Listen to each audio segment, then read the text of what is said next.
UP की 9 विधानसभा सीटों पर हुए उपचुनाव के नतीजों की तस्वीरें साफ हो चुकी हैं। सियासी लिहाज से सबसे बड़े सूबे उत्तर प्रदेश की 9 विधानसभा सीटों पर उपचुनाव में बीजेपी की अगुवाई में एनडीए ने 7 विधानसभा सीटों पर कब्जा जमाया है।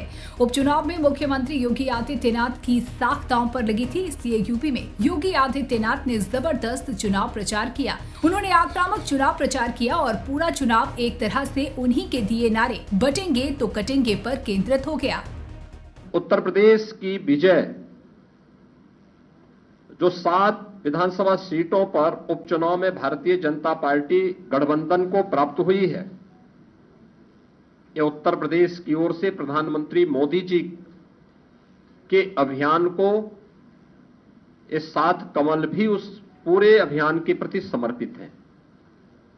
इसमें मीरापुर, गाजियाबाद, कुंदरकी, खैर, कटहरी, मझवा और फूलपुर की जनता जनार्दन ने यह जनादेश भारतीय जनता पार्टी के पक्ष में दिया है। हम सब उनका आभार व्यक्त करते हैं। जनता जनार्दन ने स्पष्ट कर दिया है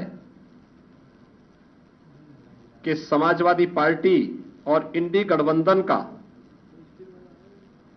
लूट और झूठ कि जो पॉलिटिक्स है, अब इसके अंत की उद्घोषणा भी यह चुनाव है। यानी देश की जनता नकारात्मक राजनीति को, बांटने वाली राजनीति को पूरी तरह खारिज कर चुकी है। और इसीलिए हम कह रहे हैं कि बटेंगे तो कटेंगे, एक रहेंगे तो सेफ रहेंगे। तो एक रहेंगे, सेफ रहेंगे पर देश की जनता जनार्दन ने राष्ट्रीय एकता और अखंडता को मजबूती प्रदान करने के लिए, सुरक्षा और समृद्धि के लिए अपना जनादेश दिया है। यूपी की बीजेपी ने 7 सीटों पर शानदार जीत दर्ज की है। इस जीत में एक सीट ऐसी भी रही जहां पर 31 साल से सपा का कब्जा बरकरार था, लेकिन सीएम योगी के फॉर्मूले से न सिर्फ सपा चारों खाने चित हुई, बल्कि बीजेपी प्रत्याशी ने भी जीत कर इतिहास रच दिया। बता दें कि मुरादाबाद के कुंदरकी विधानसभा सीट पर बीजेपी ने इतिहास रचते हुए 31 साल का रिकॉर्ड तोड़ा। बीजेपी के प्रत्याशी रामवीर सिंह ने सपा प्रत्याशी मोहम्मद रिजवान को हराकर कुंदरकी सीट पर भगवा परचम लहराया। ये जीत न केवल प्रत्याशी रामवीर सिंह के लिए बल्कि बीजेपी के लिए भी ऐतिहासिक है, क्योंकि 1993 के बाद ऐसा पहली बार हुआ है जब पार्टी को कुंदरकी में जीत मिली है। इसी के साथ 31 साल का रिकॉर्ड तोड़कर बीजेपी प्रत्याशी ने करीब 1 लाख से अधिक वोटों से सपा के गढ़ को हिला दिया है। बता दें कि मुरादाबाद जिले की कुंदरकी सीट का गणित भी बिल्कुल अलग है। करीब 64% की अधिक मुस्लिम आबादी वाली विधानसभा सीट पर अल्पसंख्यक ही बहुसंख्यक है। यहाँ 12 प्रत्याशियों में से केवल एक ही हिंदू प्रत्याशी मैदान में उतरे, जिन्हें बीजेपी ने टिकट दिया और आखिरकार उनका दांव भी सफल हो गया। लेकिन अब दिलचस्प बात यह होगी कि 2027 में बीजेपी कितनी सीटों पर कमल खिलाने में कामयाब होती है, या फिर सपा जो सिर्फ 2 सीटों पर उपचुनाव में सिमट कर रह गई, वो कुछ कमाल कर दिखा पाती है। यह विजय साधारण विजय नहीं, यह ऐतिहासिक विजय है। ये 27 का सेमीफाइनल कल कहने वाले आज चारों खाने चित्त हो गए।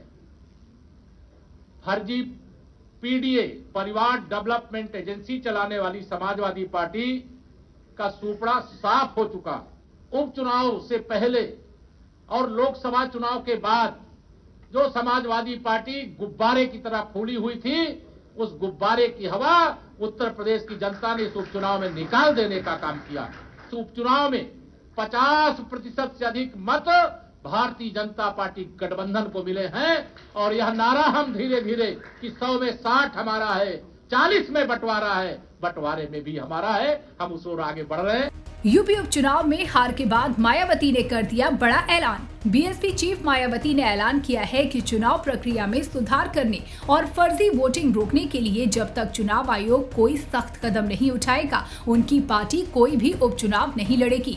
मायावती ने प्रेस कॉन्फ्रेंस करके महाराष्ट्र चुनाव में आए नतीजों पर चिंता जताई।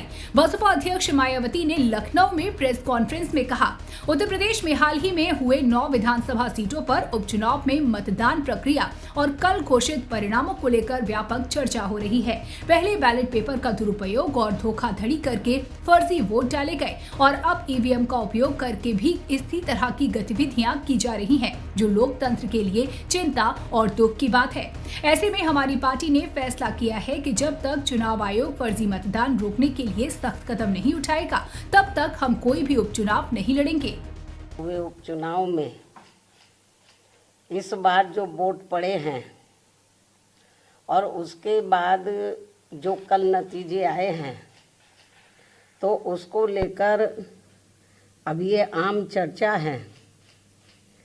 मैं खुद नहीं कह रही हूँ, ये लोगों में आम चर्चा है कि पहले देश में बैलेट पेपर के जरिए चुनाव जीतने के लिए सत्ता का दुरुपयोग करके फर्जी वोट डाले जाते थे और अब तो ईवीएम के जरिए भी ये कार्य किया जा रहा है, जो लोकतंत्र के लिए बड़े दुख व चिंता की बात है। महाराष्ट्र स्टेट में विधानसभा के हुए आम चुनाव में भी इसको लेकर काफ़ी आवाज़ें उठाई जा रही हैं। ये अपने देश में यह लोकतंत्र के लिए बहुत बड़ी खतरे की घंटी भी है। ऐसी स्थिति में अब हमारी पार्टी ने ये फैसला लिया है कि जब तक देश में फर्जी वोटों को डालने से रोकने के लिए देश के चुनाव आयोग द्वारा कोई सख्त कदम नहीं उठाए जाते हैं, तो तब तक हमारी पार्टी देश में खासकर अब कोई भी उपचुनाव नहीं लड़ेगी। मैं उपचुनाव की बात कर रही हूँ, बाई इलेक्शन की। यूपी उपचुनाव के नतीजों पर से पर्दा उठ चुका है। 9 में से 7 सीटों पर बीजेपी की प्रचंड जीत पर बीजेपी ने जश्न भी मना लिया है। ऐसे में सूबे के मुखिया सीएम योगी आदित्यनाथ से लेकर दोनों डेप्यूटी सीएम केशव प्रसाद मौर्य और ब्रजेश पाठक के साथ ही प्रदेश अध्यक्ष भूपेंद्र चौधरी भी गदगद दिखे। ऐसे में अब ये देखना बड़ा दिलचस्प होगा कि 2027 में बीजेपी कितनी सीटों पर कमल खिलाने में कामयाब होगी, या फिर सपा जो सिर्फ 2 सीटों पर उपचुनाव में सिमट कर रह गई है, वो कुछ कमाल करके दिखा पाती है। डेस्क रिपोर्ट, शिखर विचार।